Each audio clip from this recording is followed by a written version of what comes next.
Hai, Assalamualaikum warahmatullahi wabarakatuh. Tap-tap skrin dan share-share korang live kita ni. Okay, first of all, dikala korang tengah tap-tap skrin dan share-share ni, tolong sampaikan pesan dekat Papa Gorilla korang ni yang YB Fahmi Fadzil sedang mencari beliau. Okay, saya bacakan. Peguam saya telah hubungi individu bernama Wan Muhammad Azri sejak beberapa bulan yang lalu. Ini berkait dengan kenyataan fitnah yang dibuat oleh individu tersebut terhadap saya sebelum PRN Ogos lepas. Dan oleh sebab surat saman ini tak dapat diserah kepada tangan beliau, Mahkamah telah memutuskan pada 8 November 2023 supaya peguam saya menyerahkan pemakluman secara penyampai ganti substitute service. Oleh itu, hari ini notis tersebut telah diterbit dalam surat khabar The Star. Jangan ingat boleh lari. Jangan ingat tak terima notis tu dengan tangan sendiri, korang tak akan dikenakan tindakan. Jadi itulah. Kata berani sangat. Hari tu saya tengok dia buat live. Oh, Fahmi Fadzil ni siap lah. Kalau dah tak jadi kerajaan nanti orang yang pertama diburu, dia kata adalah Fahmi Fadzil dan sebagainya. Be a gentleman lah. Jadi jantan lah sikit. Janganlah kan nak lari-lari. Nak lari ke mana. Terimalah surat saman tu. Lawanlah di mahkamah tu betul-betul kan. Don't run here and there. Okay, tap-tap skrin korang dah share-share 5K kita buka topik. Kejap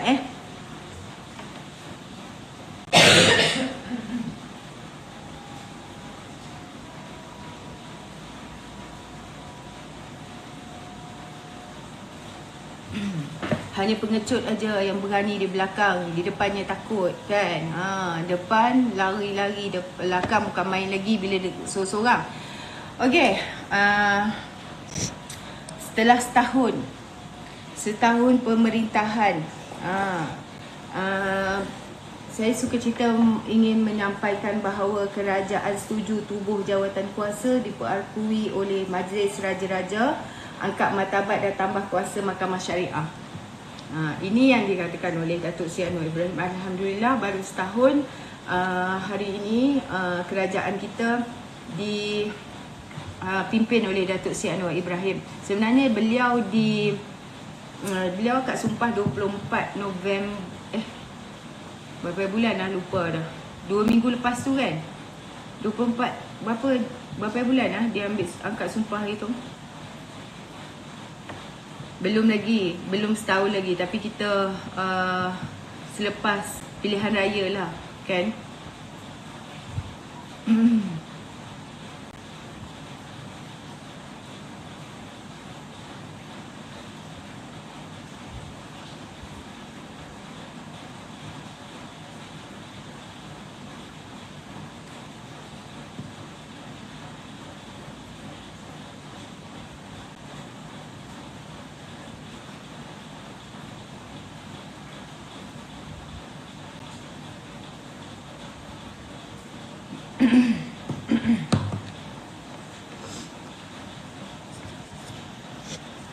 Okay,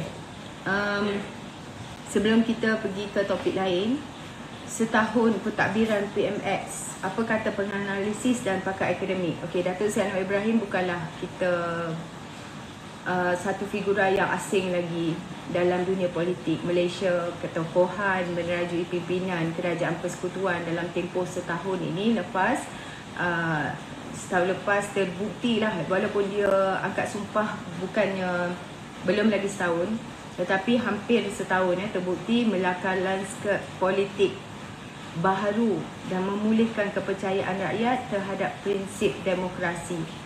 Dan beliau yang memenangi Parlimen Tambun, kerusi Parlimen Tambun, memegang tampuk kuasa pemerintahan dikala politik tanah air kita ni berada dalam ketidaktentuhala.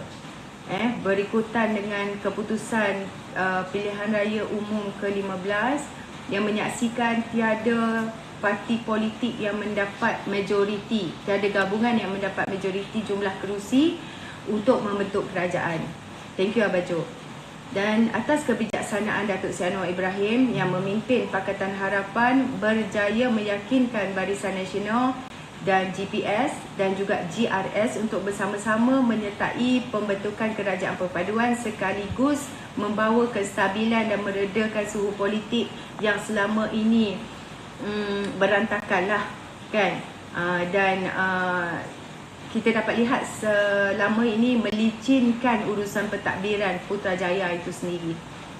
Dan penganalisis politik berkata dalam tempoh setahun ni Perdana Menteri ke-10 itu berjaya memimpin kerajaan pusat tanpa tekanan politik keterlaluan. Hanyalah tekanan daripada pembangkang tentang isu yang remeh-temeh. Dan Datuk Seri Anwar Ibrahim ni dia berjaya kembalikan kestabilan politik yang bukan sahaja penting untuk meningkatkan keupayaan kerajaan membawa lebih banyak kebaikan kepada negara, malah memulihkan kepercayaan rakyat terhadap sistem demokrasi itu sendiri yang sebelum ni dianggap sakit dan tenat lah. Dan kita tahu ramai yang disebabkan langkah syaitan tu, ramai yang tak percaya kepada sistem demokrasi dan ada yang putus asa dan ada yang rasa macam dia tak nak mengundi dah kan selepas itu. Lag ke?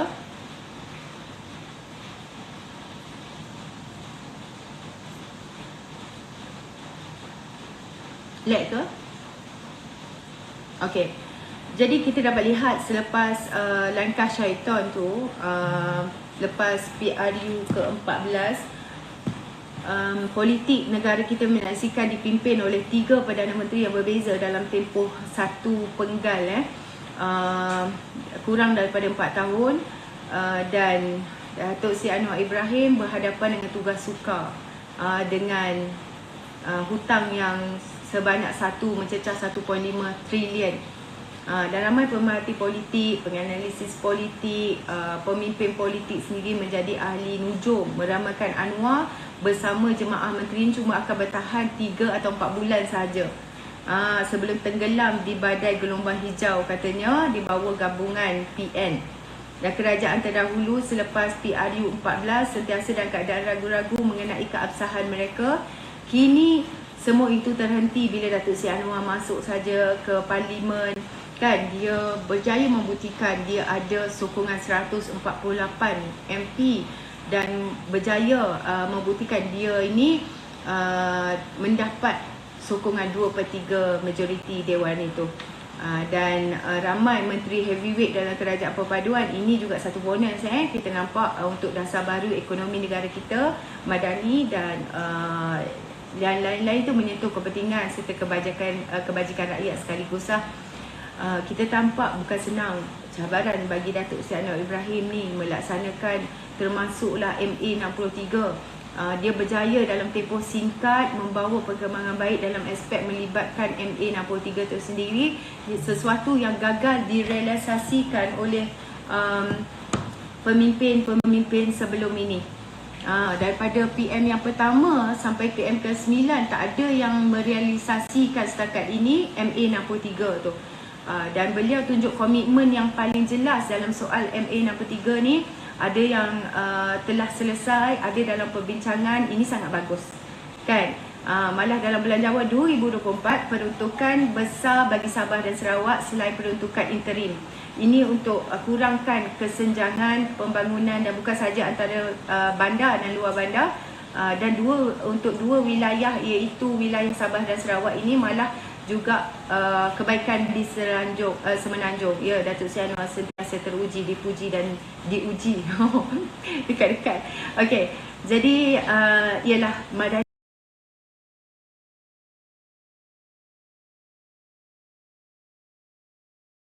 teruji, dipuji dan diuji.